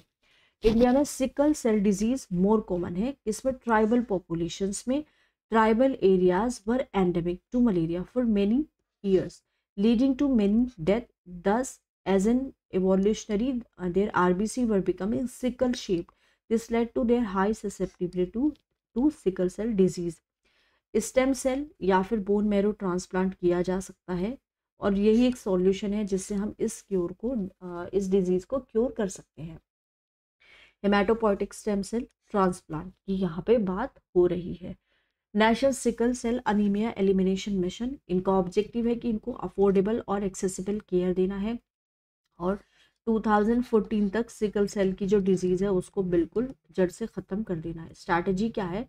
3 पिलर हेल्थ स्ट्रैटेजी है, नेमली जैसे health promotion, prevention, holistic management and continuum of care. Beneficiaries ये कवर करता है एंटायर पॉपुलेशन को, जैसे 0 न्यूबॉर्न से 18 ईयर्स जो एज है, और इंक्रीमेंटली इंक्लूड करेगा entire population of up to 40 years of age as part of the national health mission. दूसरे इनिशिएटिव जो लिए गए हैं सिकल सेल अनीमिया को कंट्रोल करने के लिए, जैसे national health mission guidelines on haemoglobinopathies encompass all genetic disease of hemoglobin, identifies establishing services at the community level। इसमें कुछ रिलेटेड डेवलपमेंट भी हुए हैं, जैसे हीमोग्लोबिन एक नई स्टडी हुई है, एक new study reported that chondrocytes क्या बनाते हैं, हीमोग्लोबिन को बनाते हैं और हीमोग्लोबिन बॉडीज़ को फॉर्म करते हैं या फिर हेडी को। Previously it was understood that it was used only by red blood cells. पहले हीमोग्लोबिन एक आयरन कंटेनिंग प्रोटीन है, हमारी जो ब्लड है उसके अंदर ये प्रोटीन होता है। ये प्रोटीन क्या करता है कि जो ऑक्सीजन है उसको ट्रांसपोर्ट करता है हमारे टिश्यूज़ में या फिर हमारे सेल्स में। सो ये वर्टिब्रेट्स में प्रेजेंट होता है। वर्टिब्रेट्स की जो आरबीसी है वहाँ पे ये होगा। जितने भी वर्टिब्रेट्स हैं except cold water ice fish transport oxygen via haemoglobin. सिर्फ कोल्ड वाटर आइस फिश को छोड़ के सारे वर्टिब्रेट्स अपने हीमोग्लोबिन को, अपने ऑक्सीजन को हीमोग्लोबिन के थ्रू ही ये ट्रांसपोर्ट करेंगे। कोल्ड वाटर आइस फिश में ऑक्सीजनेशन वो कैसे होता है, thought to occur purely through diffusion based transport of dissolve oxygen into the blood. तो ये किस तरह से होता है, डिफ्यूजन की प्रोसेस से होता है। हीमोग्लोबिन क्या बनाता है, एक अनस्टेबल और रिवर्सिबल बॉन्ड बना लेता है ऑक्सीजन के साथ। ऑक्सीजनेटेड स्टेट में इसको ऑक्सी हीमोग्लोबिन बोलते हैं जो कि ब्राइट रेड कलर का होता है, और रिड्यूस्ड स्टेट में इसको हम बोलते हैं डीऑक्सी हीमोग्लोबिन जो कि पर्पल ब्लू कलर का हो जाता है। ओके, हीमोग्लोबिन डेवलप होता है सेल में, बोन मैरो की जो सेल होता है जो फिर बाद में आरबीसी बन जाती है। ये एंटीऑक्सीडेंट प्रॉपर्टीज एग्जिबिट्स करता है, potentially contributing to barrier function, also identified in keratinocyte cell of the upper epidermis.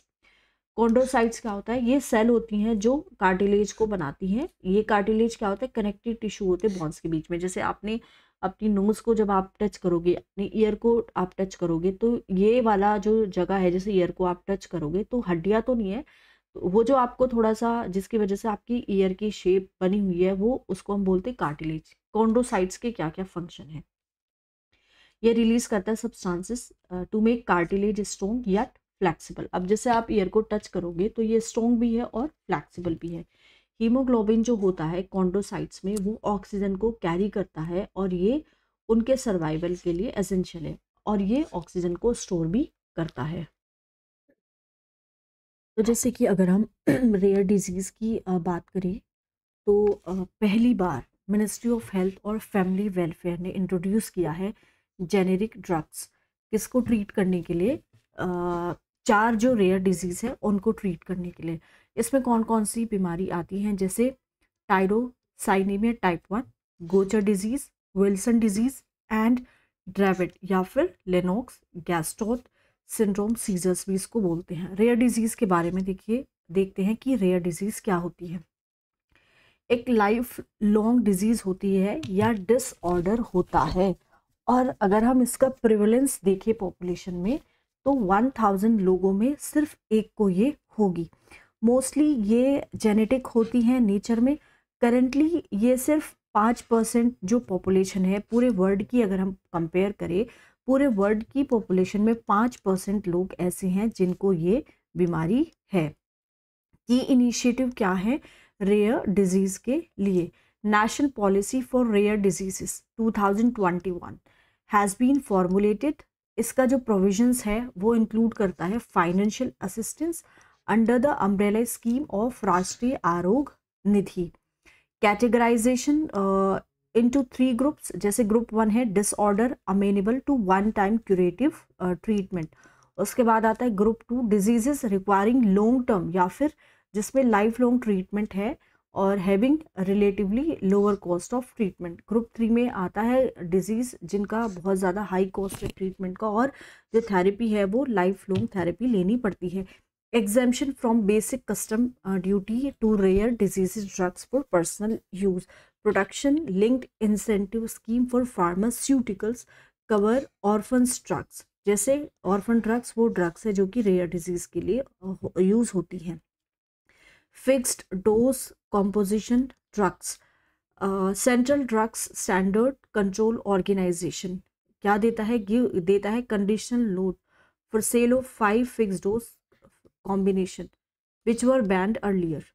Example क्या है? Fixed dose combination HIV drugs जैसे efavirenz 600 mg and emtricitabine 200 mg and tenofovir DF 300 mg. So it is a tripla, right? एक drug में 3 जो है वो combination है 3 salt का। About fix dose combination contain करता है एक या एक से ज़्यादा active pharmaceutical ingredients use for particular indication. API क्या है? एक बायोलॉजिकली एक्टिव कंपोनेंट है एक ड्रग का, और ये जो हमें जो इफ़ेक्ट चाहिए वो इफ़ेक्ट ये प्रोड्यूस करता है। अगर ये हम कंबाइन करते हैं पहली बार तो ये under the definition of new drug, मतलब जो नई ड्रग है उसकी डेफिनेशन में फॉल करेगा।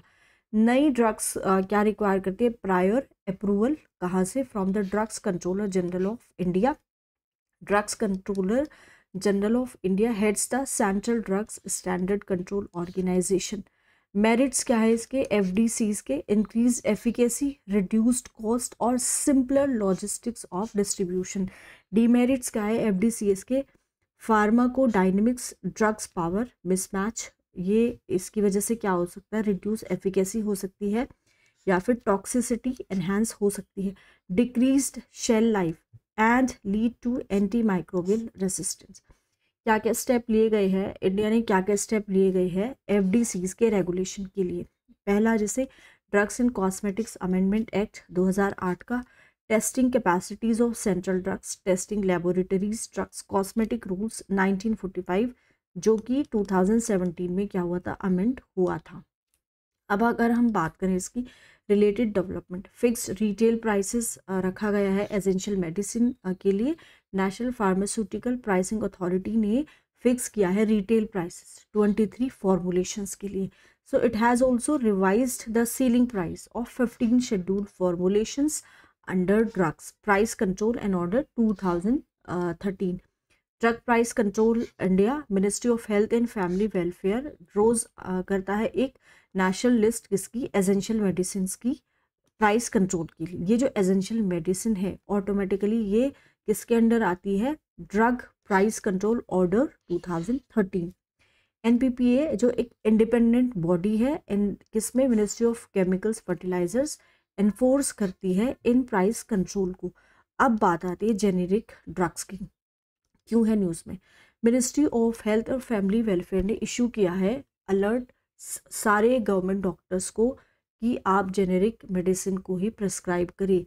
जेनेरिक ड्रग क्या होती है? एक जेनेरिक ड्रग एक मेडिकेशन है जो क्रिएट हुई है to be the same as an already marketed brand name drug. मतलब एक ड्रग है, एक ब्रांड का ड्रग है, उसी की लिए ही इस मेडिसिन को भी, जेनेरिक ड्रग को भी बनाया गया है। इसका डोसेज फॉर्म सिमिलर है, सेफ्टी भी सिमिलर है, स्ट्रेंथ भी सिमिलर है, रूट एडमिनिस्ट्रेशन का भी सेम है, क्वालिटी भी सेम है, परफॉर्मेंस कैरेक्टरिस्टिक्स भी सेम है। ये इसका मार्केटिंग हो सकती है जब जो ब्रांडेड ड्रग का जो पेटेंट है एक्सपायर हो जाता है। तो पेटेंट कितने साल के लिए दिया जाता है? 20 साल तक दिया जाता है जब एप्लीकेशन फॉर्म फिल किया जाता है। But compulsory licensing under the Indian patent act 1973 allows for it without consent during any urgency.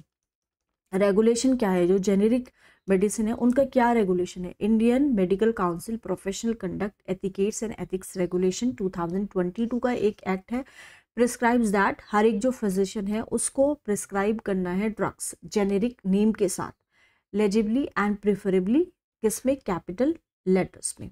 National medical commission act 2019 empower करता है अप्रोप्रिएट स्टेट मेडिकल काउंसिल को या फिर एथिक्स और मेडिकल रजिस्ट्रेशन बोर्ड को कमीशन का कि आप डिसिप्लिनरी एक्शन लो एक डॉक्टर के अगेंस्ट अगर वो इसका वायलेशन करता है। Drugs and cosmetic rules 1945 makes it mandatory to grant licence for a drug formulation containing single active ingredients in proper name only. Difference क्या है ब्रांडेड ड्रग्स और जेनेरिक ड्रग्स के बीच में? फीचर्स जैसे ये पेटेंट प्रोटेक्टेड है, राइट, ये ऑफ पेटेंट है, ये कॉस्टली है, चीपर होती है, appearance colour shape unique look as design during product development, need to have different appearance then branded drugs, manufactured and developed by innovative company. और ये जो जेनेरिक ड्रग है इन्हें सिर्फ कुछ फार्मास्यूटिकल इंडस्ट्रीज ही बनाती है। एग्जाम्पल जैसे क्रोसिन है, और अगर हम जेनेरिक ड्रग देखें तो वो हमारी आ जाती है पैरासीटामोल। इनिशिएटिव क्या है जो लिए गए हैं जेनेरिक मेडिसिन को प्रमोट करने के लिए, जैसे प्रधानमंत्री भारतीय जन औषधि परियोजना 2008 में शुरू हुई थी, और इसको किसने शुरू किया था? केमिकल एंड फर्टिलाइजर मिनिस्ट्री ने। फ्री ड्रग सर्विस इनिशिएटिव किसका? नेशनल हेल्थ मिशन का, by ministry of health and family welfare. Production linked incentive scheme by ministry of chemicals and fertilisers.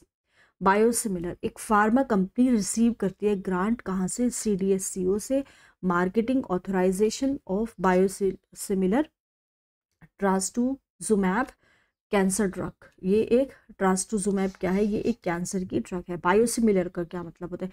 एक मेडिसिन है जो बहुत क्लोज है स्ट्रक्चर में, function में भी, एक बायोलॉजिकल मेडिसिन के जैसे मेडिसिन जो हमारी लिविंग सिस्टम में बनती है, जैसे ईस्ट। प्रोसेस क्या है? ये हाईली स्पेशलाइज्ड होती है। इंटरनेशनल क्लासिफिकेशन देख लेते हैं डिजीजेस का। International classification of diseases 11 now इन्होंने इंट्रोड्यूस किया है module 2 ICD 11 TM2, module 2 of the supplementary chapter on traditional medicine conditions under ICD 11 is dedicated to Ayurveda, Siddha and Unani data and terminology. ये एनकम्पास करता है more than 500 codes. Infection diseases जैसे malaria and lifestyle diseases जैसे कि chronic insomnia भी इसमें included है। International classification of disease, international standard, systematic recording, reporting, analysis, interpretation and comparison of mortality and morbidity data. Previously ICD 11 included module 1 जो cover करता है traditional medicine condition originating in ancient China which is now commonly used in Japan and Korea. Significance क्या है ICD 11 के? Provide करता है एक list किसका? डायग्नोस्टिक कैटेगरीज का, कलेक्ट करने को, रिपोर्ट करने को on traditional medicine conditions in an internationally comparable manner like traditional medicine practices with global conventional medicine norms. Enable करता है इंटीग्रेशन ट्रेडिशनल मेडिसिन का into insurance coverage and reimbursement system. Traditional medicine refer to some of knowledge, skills and practices indigenous and different culture have used over time to maintain health and diagnose and treat physical and mental illness.